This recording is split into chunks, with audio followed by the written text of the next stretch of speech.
نحمده ونصلي على رسوله الكريم أما بعد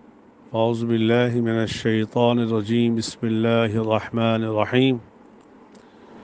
وقالوا كونوا هودا أو نصارى تهتدوا قل بل ملة إبراهيم حنيفا وما كان من المشركين قولوا آمنا بالله وما أنزل إلينا وما أنزل إلى إبراهيم وإسماعيل وإسحاق ويعقوب والأسباط وما أوتي موسى وعيسى وما أوتي النبيون من ربهم لا نفرق بين أحد منهم ونحن له مسلمون صدق اللہ العظیم۔ آج ہمارا سبق نمبر 68 شروع ہو رہا ہے۔ سب سے پہلے ان آیات کا ترجمہ سماعت فرما لیجئے۔ وقالو، اور کہا یہود و نصارہ نے، کیا کہا؟ کونو ہودن، تم یہودی ہو جاؤ، او نصارہ، یا تم نصارہ ہو جاؤ، تہتدو، تو تم ہدایت پالو گے۔ قل، آپ کہہ دیجئے ان سے، بل ملت ابراہیم، بلکہ ہم اتباع کرتے ہیں ملت ابراہیمی کی، حنیفہ، جو ہر قسم کی کجی سے پاک ہے، وما کان من المشرکین، اور نہیں تھے حضرت ابراہیم علیہ السلام مشرکوں میں سے۔ قولو، آپ کہہ دیجئے، آمنا باللہ، ہم ایمان لائے اللہ پر، وما انزل الینا، اور اس کتاب پر جو نازل کی گئی ہماری طرف، وما انزل الی ابراہیم، اور اس کتاب پر جو نازل کی گئی ابراہیم علیہ السلام کی طرف، اور حضرت اسماعیل علیہ السلام کی طرف، اسحاق اور حضرت یعقوب علیہ السلام کی طرف، والاسباط، اور حضرت یعقوب علیہ السلام کی اولاد کی طرف، وما اوتی موسیٰ، اور اس کتاب پر بھی ہم ایمان لاتے ہیں جو حضرت موسیٰ علیہ السلام کو دی گئی،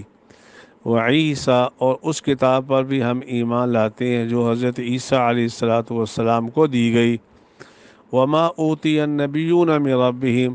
اور ان کتابوں پر جو ان کے رب کی طرف سے باقی انبیاء علیہ السلام کو دی گئی، لا نفرق بین احد منہم، ہم تفریق نہیں کرتے ان میں سے کسی ایک کے درمیان، ونحن له مسلمون، اور ہم اسی اللہ کے سامنے عاجزی کرنے والے ہیں، تابعداری کرنے والے ہیں۔ یہ تو ان آیات کا ہوا ترجمہ، اور تفاسیر میں لکھا ہے وقالوا کونوا ہودن او نصارا، کہ یہود یہ کہا کرتے تھے کونوا ہودن، کہ یہودی ہو جاؤ، اور نصارہ یہ کہا کرتے تھے کونوا نصارا، کہ تم نصارہ ہو جاؤ۔ یعنی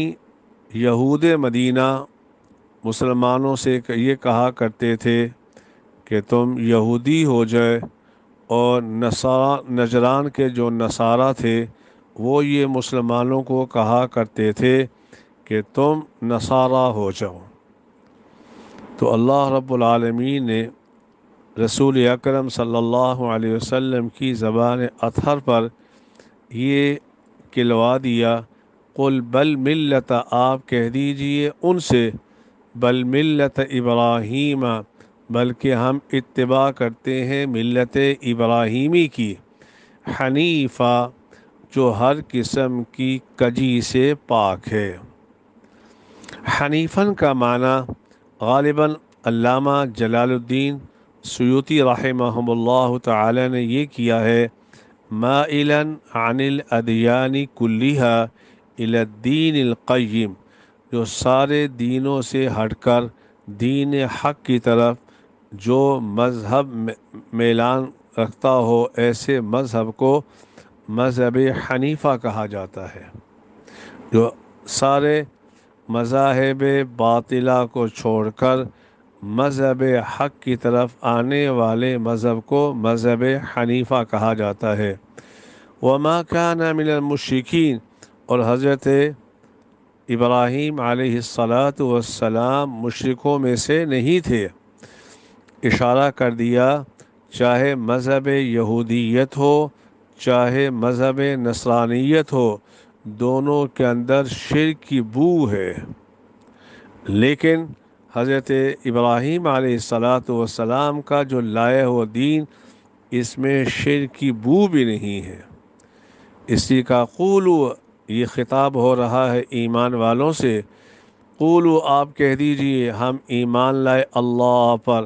وما انزل الینا، اس کتاب پر جو نازل کی گئی ہماری طرف یعنی قرآن مجید، وما انزل الی ابراہیم، اور اس کتاب کی طرف جو حضرت ابراہیم علیہ الصلاۃ والسلام کی طرف نازل کی گئی۔ حضرت ابراہیم علیہ الصلاۃ والسلام پر کوئی کتاب نہیں بلکہ 10 صحیفے نازل کیے گئے، 10 صحیفے، اور حضرت اسماعیل، حضرت اسحاق، حضرت یعقوب والاسباط، اسباط، یہ جو اسباط ہے یہ جمع ہے سبتن کی، سبتن کی جمع ہے۔ یہ کسے کہا جاتا ہے؟ اصل میں اس درخت کو کہا جاتا ہے جس کی بہت زیادہ ٹہنی ہو، بہت زیادہ ٹہنی ہو۔ یہاں غالباً علامہ جار اللہ زمخشری نے تفسیر کشاف کے اندر سبت کا معنی کیا ہے ولد الولد، اولاد کی آگے اولاد، اولاد کی اولاد۔ وما اوتی موسیٰ، اور اس کتاب پر بھی ہم ایمان لاتے ہیں جو حضرت موسیٰ علیہ الصلاۃ والسلام کو دی گئی، اس سے مراد تورات ہے۔ وعیسیٰ، اور اس کتاب پر بھی ایمان لاتے ہیں جو حضرت عیسیٰ علیہ الصلاۃ والسلام کو دی گئی یعنی انجیل۔ وما اوتی النبیون من ربہم، اور وہ ان کتابوں پر بھی جو باقی نبیوں کو دی گئی ہیں ان کے رب کی طرف سے۔ یہ میں پہلے بھی بیان کر چکا ہوں، مشہور کتابیں 4 ہیں، باقی انبیاء علیہ الصلاۃ والسلام کو صحیفے دیے گئے۔ ایک حضرت عیسیٰ پہ نازل ہوئی، حضرت موسیٰ علیہ الصلاۃ والسلام پہ نازل ہوئی، حضرت داود پر اور محمد صلی اللہ علیہ وسلم پر، یہ 4 مشہور کتابیں ہیں، باقی جتنے بھی ہیں وہ صحیفے آئے تھے۔ لا نفرق بین احد منہم، ہم تفریق نہیں کرتے ان میں سے کسی ایک کے درمیان۔ اب یہاں ایک سوال یہ پیدا ہوتا ہے کہ قرآن یہاں یہ کہتا ہے کہ ہم کسی کے درمیان تفریق نہیں کرتے، سب کو برابر مرتبہ دیتے ہیں، جبکہ قرآن تیسرے پارے میں کہتا ہے تلک الرسل فضلنا بعضهم علی بعض، یہ رسول ہے ہم نے بعض کو بعض پہ فضیلت دی ہے۔ اسی طرح 15ویں پارے میں اللہ رب العالمین نے فرمایا فضلنا بعضهم علی بعض، اور یہاں اللہ کہہ رہے لا نفرق بین احد منہم، ہم تفریق نہیں کرتے۔ تو غالباً علامہ بیضاوی رحمہ اللہ تعالی نے بھی، تفسیر مدارک والوں نے بھی، تفسیر ابو سعود میں بھی، یہاں تک کہ جلالین کے اندر بھی یہ عبارت موجود ہے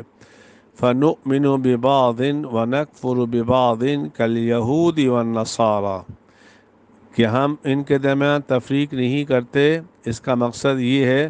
کہ ہم بعض پر ایمان لے کے آ جائیں، بعض پر ایمان نہ لائیں، ان کا انکار کریں، یہ مراد ہے لا نفرق بین احد منہم، ورنہ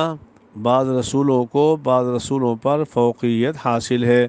جیسے کہ محمد صلی اللہ علیہ وآلہ وسلم تمام انبیاء علیہم الصلاۃ والسلام سے افضل ہیں۔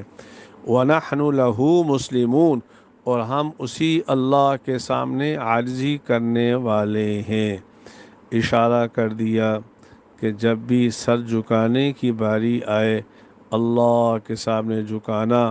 اللہ کے غیر کے سامنے کبھی بھی سر نہ جھکانا۔ اللہ مجھے بھی آپ کو بھی ان باتوں پہ عمل کرنے کی توفیق عطا فرمائے۔ وآخر دعوانا ان الحمد للہ رب العالمین، رب العالمین۔